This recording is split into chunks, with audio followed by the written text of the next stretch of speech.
Latinoamérica. Vamos a explorar cómo llegó el cristianismo a estas tierras y de qué manera se transformó en los primeros siglos de la colonización.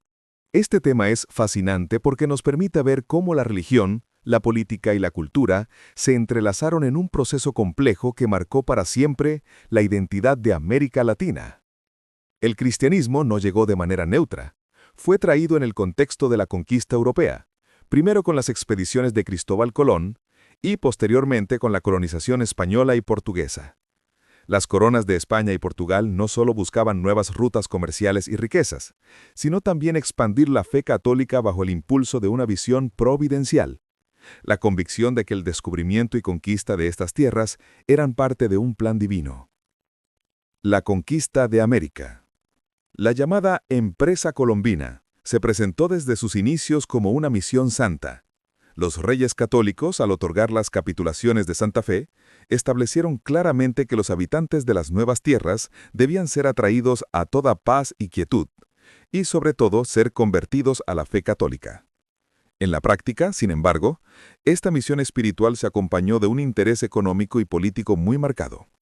La conquista de las Antillas y posteriormente del continente americano fue justificada como una guerra contra los infieles, avalada incluso por bulas papales que conferían a los monarcas la potestad de evangelizar y dominar los territorios descubiertos.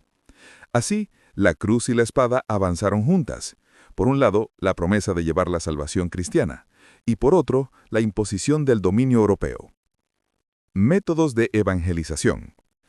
Los métodos utilizados para evangelizar a los pueblos originarios fueron diversos, y en muchos casos contradictorios.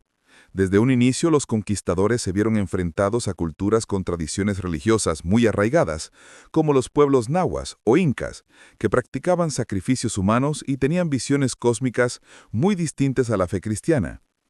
Hernán Cortés, por ejemplo, al dirigirse a los mexicas, les instó a abandonar los sacrificios, la antropofagia y las prácticas que consideraba abominables, apelando a un Dios único y verdadero. Sin embargo, al mismo tiempo, la evangelización se mezcló con intereses materiales.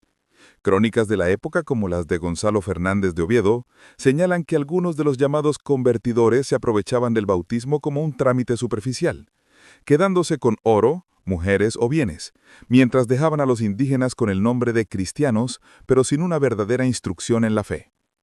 Hubo también intentos más organizados, como la enseñanza de la doctrina cristiana a través de catecismos, sermones en lenguas nativas y la construcción de templos sobre antiguos lugares de culto indígena. Este sincretismo fue una estrategia poderosa, pues buscaba reemplazar los símbolos ancestrales por los cristianos, resignificando el espacio sagrado. Sin embargo, no siempre lograba un cambio profundo en la cosmovisión indígena. Fray Bartolomé de las Casas y el cristianismo en México. En medio de este panorama surge una de las figuras más notables de la época, Fray Bartolomé de las Casas. Su vida y ministerio se convirtieron en una denuncia profética contra los abusos cometidos por los conquistadores. Inicialmente partícipe del sistema de encomiendas, Las Casas experimentó una transformación espiritual que lo llevó a defender incansablemente la dignidad de los indígenas. Su protesta se expresó en escritos y debates donde condenó los excesos de la conquista y abogó por un trato humano y cristiano hacia los nativos. Esta postura le valió el reconocimiento como el protector de los indios, aunque también generó gran polémica. Algunos lo acusaron de exagerar e incluso de haber contribuido a la llamada leyenda negra contra España, difundiendo una imagen negativa del imperio. No obstante, su legado es innegable.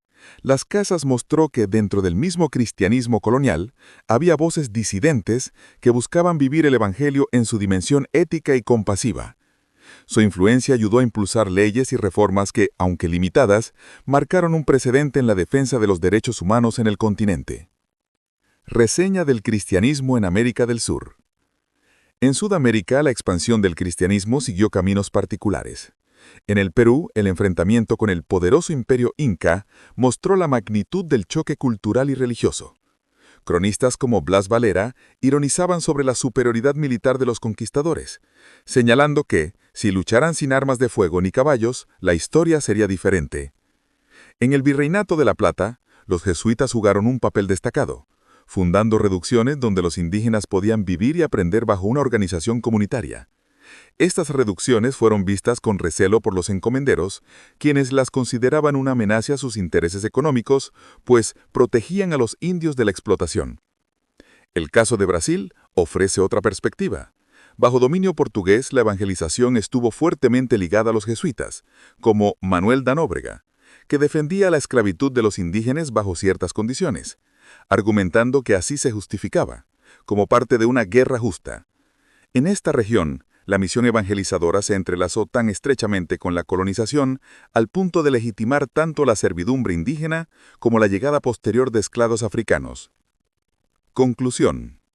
La historia de la llegada del cristianismo a América es, en muchos sentidos, una historia de contrastes. Fue anunciada como camino de salvación, pero también estuvo marcada por abusos y explotación. Al mismo tiempo, los pueblos indígenas resistieron, se adaptaron y reinterpretaron la fe recibida. La voz de personajes como Bartolomé de las Casas nos recuerda que, aún en medio de la violencia, hubo quienes buscaron encarnar un evangelio de justicia y misericordia. Y hoy, al mirar este pasado, podemos reconocer la mano de Dios obrando más allá de las contradicciones humanas. El florecimiento del cristianismo en América, tanto en su forma católica como en las expresiones protestantes que llegarían después, nos invita a reflexionar en cómo la fe sigue abriéndose camino en la historia, llevando esperanza y salvación a toda nación, tribu y lengua.